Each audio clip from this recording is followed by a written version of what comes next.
At some point, you have to understand that sometimes they resort to such measures just so that they can be able to provide for themselves and their families. And the main problem is that most of them will cut down trees to make charcoal, but then they don't participate in restoring the trees that they have cut down. So I feel like that's the most exciting part about my project is just being given the opportunity to share knowledge with younger people.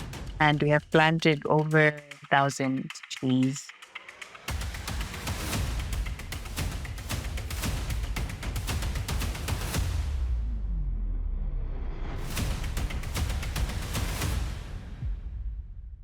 Hi, everyone. Welcome back to another amazing episode of Resilience Tracks podcast, where we follow the tracks of next generation of environmental leaders working to build a more resilient future on Earth. Today, we are also joined by another amazing guest, Naomi Sanga. She's a former extern alumni, founder of the Project Foro, as well as a business administration graduate, and many more. But like every time, I'll leave some for her.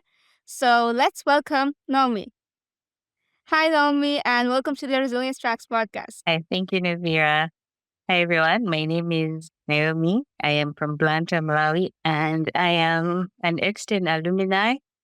I participated last year in the community conservation, data visualization, and mapping extension with extern National Geographic and the Nature Conservancy. And I was also lucky to receive seed funding from NatPew and TNC, which allowed me to start my own environmentally focused project, which I call Project Faro, that I ran in my home country. So first things first, I want to know that what was your inspiration for moving towards this field of conservation? Because you're a business graduate and your major was business studies.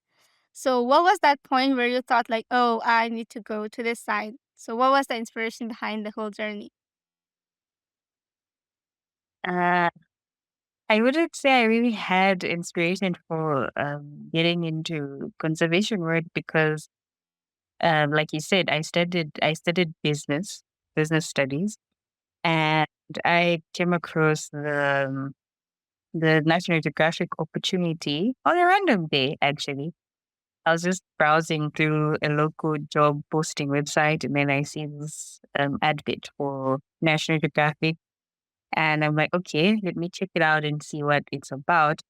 So I check it out, and lucky enough, I was in the age range at the time. So I decided to give it a try. I applied. The first step of the application, I applied, and then I was lucky enough to get invited for two interviews, which I participated. I think with someone from Exton, and then again on a random day, I got the email. Congratulations, you're officially an extern with National Geographic. You have to sign your offer. And it was it was really unexpected for me at the time because I was just trying my luck to see what the program was about.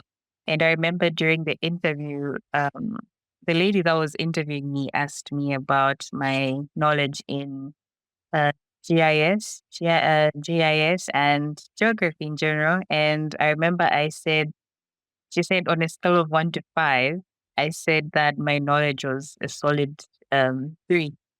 And she was like, okay, it's all right, no problem. And then when I got the offer to start, we had the call for onboarding and everything. So I attended that, and I was placed in cohort A, and it had all those people who are like studying environmental science in university. They are doing masters, they're doing this and that, and I'm there with my business qualifications.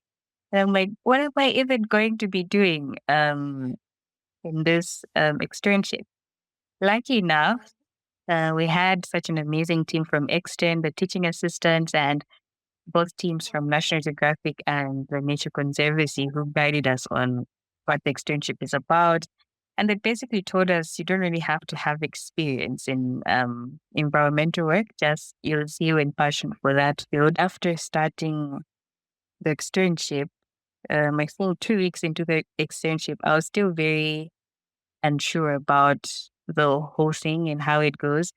But lucky enough, as I said, I made such an amazing team of fellow externs and teaching assistants and staff who are very familiar with geography, environmental conservation, and sustainability. And I ended up learning from them as much as I could. And I think by week 3, I had, I would say, I had gained enough knowledge in the field. And then I tried my best to learn from others as much as I could. So I was like, well, you could be a business student and get into such a field, and you could incorporate knowledge from both sides. So I went there with my business mind. I came back with such an interest in the field, which has actually changed my perspective right now. And I would say the the environmental conservation field would generally be something I would be interested in doing. That was really beautiful. Sounds like fate had different things planned for you. So you were also a seed funding recipient, and under that, you were leading a project for us. So why don't you go ahead and tell us a bit more about the project and maybe like what was the story behind the name Project Furrow? Because I think it's a very beautiful name. All right. So after the initial externship, there is the opportunity where you apply for funding, and this wasn't something that I wanted to do or go for actually. And then I got encouraged by one of our teaching assistants, Deep Das, and he had sent me an email saying, now that you're almost finishing your externship, there's a chance to apply for funding to carry on with your work that you started in your story map. So if you remember, my story map was on waste pollution and a subtopic on deforestation. So I put in a section at the end with proposed solutions from the community and what they wanted to do. So Agadeep was very encouraging. He told me to give it a go and apply, and because, well, you never know what happens.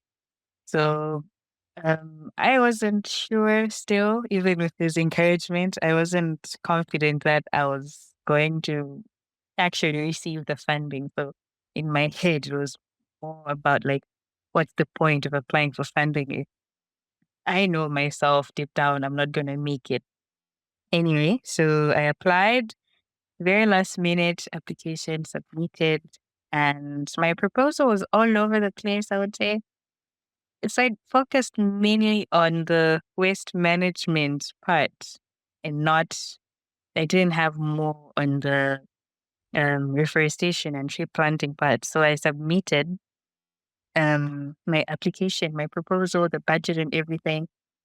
And I told Agati I have submitted the proposal for the seed funding. So okay, all the best, and you let me know how it goes. So a few weeks later, I think that was the month of May, that's when I got the email that I had been selected for funding. It came in as a shock, a very huge shock for me because, like I said, my proposal was not very well thought of and it was a very last minute thing. And what actually shocked me was that the review teams from TNC and NetGeo loved the tree planting part most instead of the waste management part of it. So I had to now start thinking like, okay, what am I going to do with this tree planting and how am I going to go about it?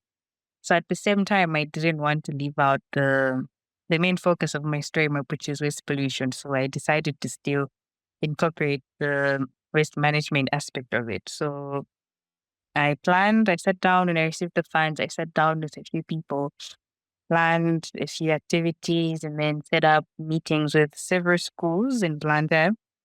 And I also had an opportunity to meet up with officials from the Blanda City Council in relation to the waste management part of the project. So I started in August after the meetings and everything, and then setting up for activity one. It was very, I would say, exhausting because I was new to the field. I didn't know how you go about conducting big events such as market cleanups, working with different youth groups on the same activity. So my first project was a market cleanup in one of Blantyre's most popular markets, and it's one of the key waste hotspots in the country. So I went there with a team of, we were over like 35 people, different groups of people from different organizations, volunteers and newcomers. And I went there with everything that I had prepared for the day.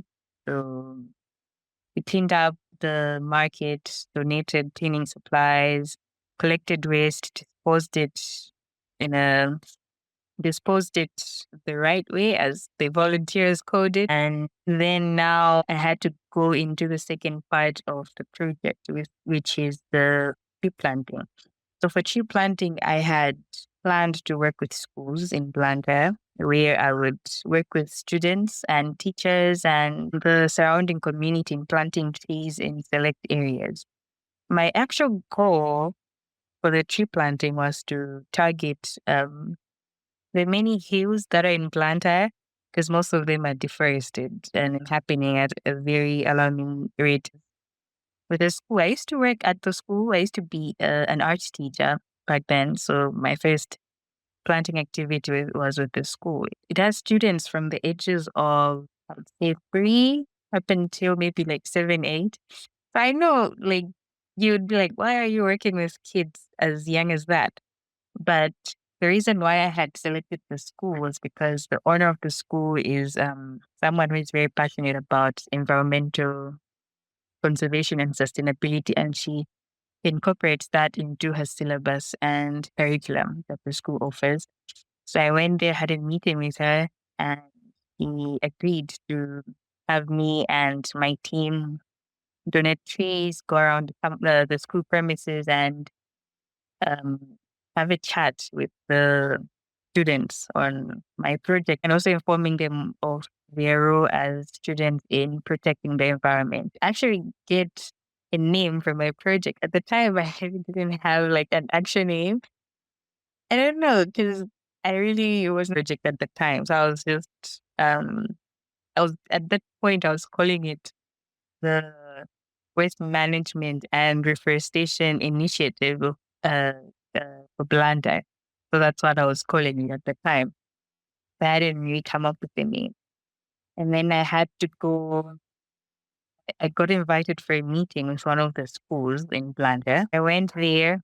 I met with a senior teacher in biology who also runs co-curricular programs, labs, and all that. And I went there, had a meeting, got to talk about my project and what I do, how it started. So they're like, "Oh, that's very exciting because the school also has sustainability initiatives that are in place, and would love to have you here." So they're like, "Tell us more about what you're doing." I told them that my goal was to just plant trees, like have a once off activity, plant trees, and the senior teacher was uh, kind enough to tell me that he would rather I start my own club, the school, which I would be running on a weekly basis on every Thursday from like 2:30 up until 3:30 p.m. And I was like, uh, I wasn't sure. I was like, are you sure that you'd want me to run my own club? So he says, yeah, why not? And the school would be happy to offer you whatever it is you need to make sure that your club runs smoothly. The opportunity is yours. So I was like, okay, I'll grab it. I'll accept. So that's how that's how I ended up with the club for my project with one of like Malawi's best schools. And I started the club this January 22. I ended up with the club, an environmental club. I had students registering to participate, and all the resources and help that we needed is provided by the school for free. We get to have access to so many things, and that has made the journey easier. Also, for me to be able to share what I learned from from the externship, and then sharing it with club participants and teaching them stuff about GIS, geography. The funny thing is, the club participants, some of them dropped geography in year eight. I think year eight. They dropped geography, but when we started the club and we started learning about GIS and accessing the platform, they were like, you know what, this is actually not bad. It's cool to learn that geography is beyond what we learn um in the classroom. So we're excited to use the platform and hopefully get to do something in relation to geography later on. Conservation work isn't just about um, planting and restoring the environment around you, but it's also about supporting people like them who rely on you know collecting seeds, planting them, raising them, and selling to people who are interested in environmental work, and that way you're supporting both environment and people. So it was very motivating. Like I said, I didn't really have a name for my project. It was hectic all over the place. But then I sat down with myself this one time and I was like, my project deserves a name that reflects true environmental work that I'm doing. So I sat down and then started to scribble down different names and meanings. And then Sparrow just came to mind because I was thinking of, irrigation farming.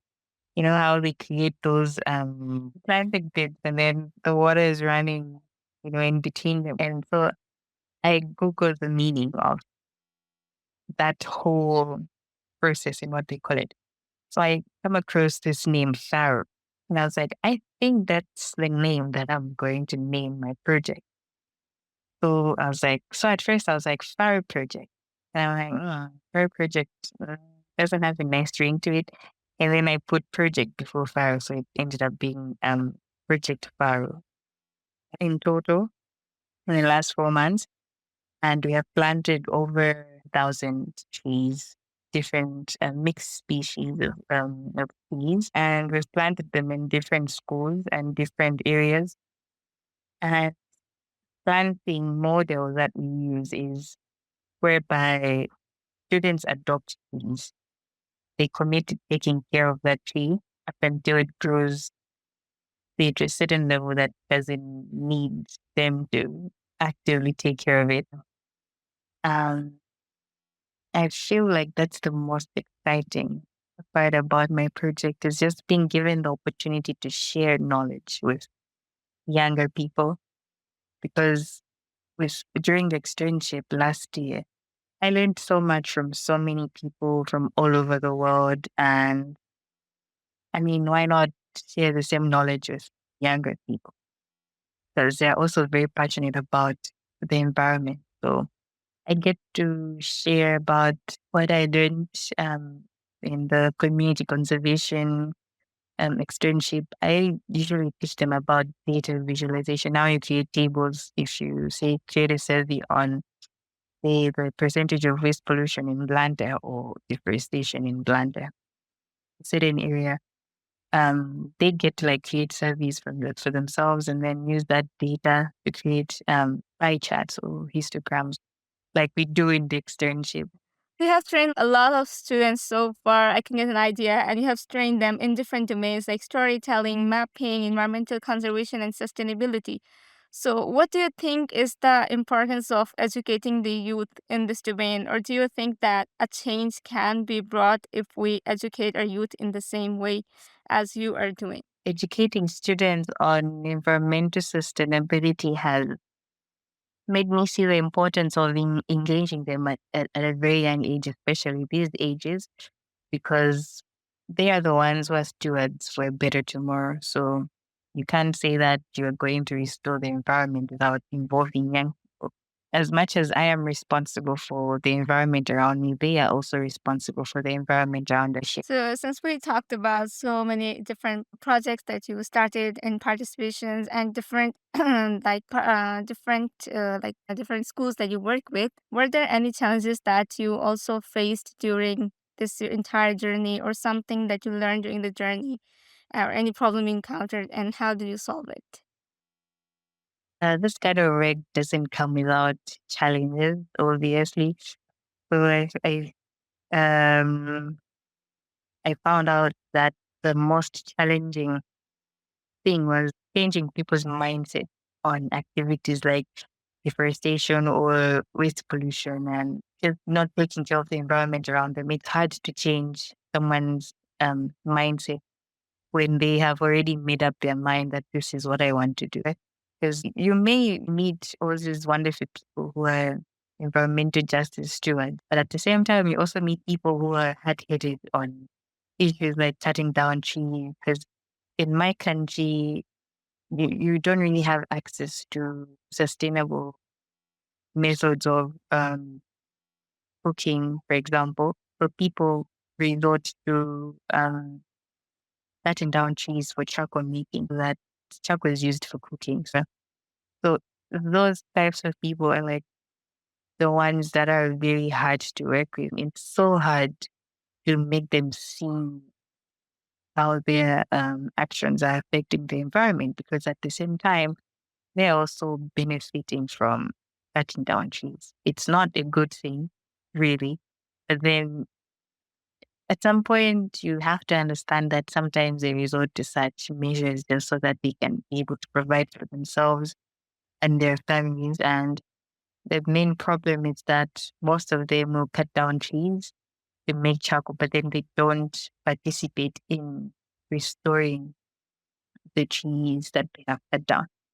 So I genuinely believe that if you are to cut down a tree or two for charcoal making, you must also be responsible for planting maybe five more and to give back to the environment. I think mindset change generally has been the one challenge for me because even when I was coming up with my story map back then in 2025 in March, I did create a survey on assessing like the dangers of waste pollution and human activities in aiding waste pollution, people's ideas or opinions on what should be done. I think I did create a few questions in the survey, and then I found out that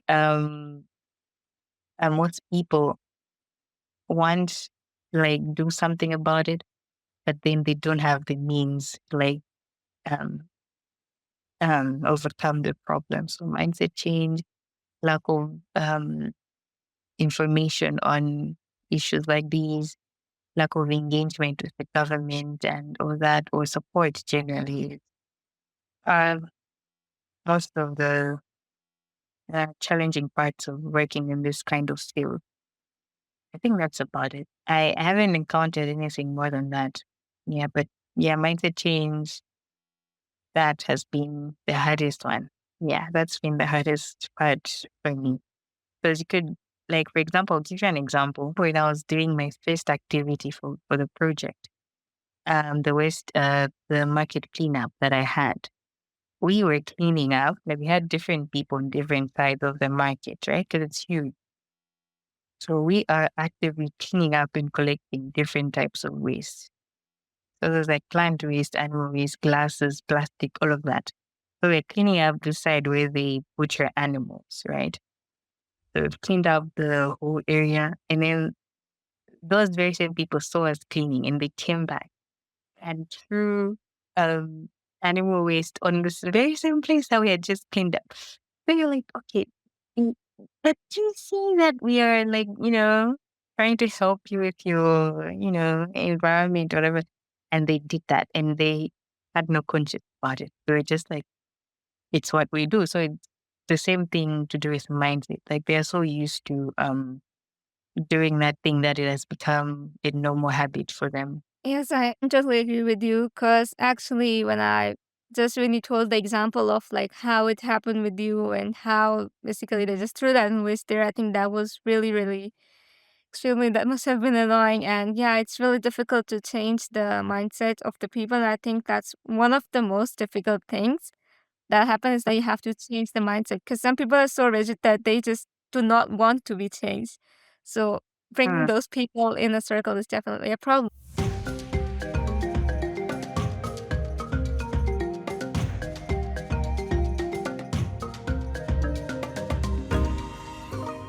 Hi everyone. Unfortunately, due to some technical difficulties, we lost Naomi on the call. But don't worry, I'm here to share all those insights with you that we shared in the conversation.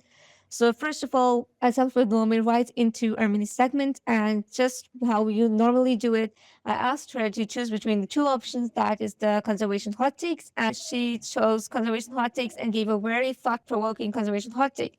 So the hot take went something like, whenever it comes to conservation, we always hold the youth responsible for taking the action and for improving the things, but we never hold the older people responsible, the ones who kind of gave us the world in the state that it is. And so whenever we talk about conservation, I think rather than just focusing on the youth and the role of youth, we should also try to make the adults change their mindset and kind of make them play the role in conservation as well. When we talk about conservation, we should also ask the older people to change their mindset and kind of play their role and practically implement conservation and environmental protection as well. But again, we would love to hear your insights as well in the comment section and see if you agree with it or not. Then I asked her about an advice for the young people, and she gave a beautiful advice that conservation is not only about environment, but it is also about the community you support. So whenever you design a conservation project, always keep in mind to somehow support the community with it, even if it's something as simple as educating the community, because that's how you are giving back to both the environment and the community. And I think this is a very beautiful idea for the youth to work with. So then lastly, I asked Molly to write a letter to her future self, and she gave a long list of things that she wanted to achieve. If we put it in a short summary, she wanted to expand her project and take it to next level as a registered initiative that runs in different parts of Malawi. She basically wanted to educate a lot of children and kind of prepare the youth for playing their role. Also, she wanted to work on waste management in Malawi, which was one of her major goals of the grant that she received during her externship. Then, lastly, she also wanted to grow as an environmentalist, as a GIS researcher, and contribute to sustainability, conservation, and environmental protection. And I think this is a very beautiful list of things to be achieved within 5 years, and I wish her a lot of luck that she will achieve these things hopefully. So lastly, if you are planning to how to reach out to Naomi, you can find her on her LinkedIn. So her LinkedIn name is Naomi Sanga, Naomisanga. And you can find a bit more about the project that she's working on under the name Project Furrow, PROGECT FURROW. So just type these two names on LinkedIn and you can contact her there and maybe ask her more about the project Furrow or how you can play your part. Thank you so much for listening. And thank you so much, Naomi, for taking the time and being here with us and sharing your amazing insights and thoughts about the importance of educating, the importance of environmental advocacy, and the importance of role of youth as well as the role of adults. We'll see you guys again soon with another amazing episode and another amazing guest. Until then, goodbye.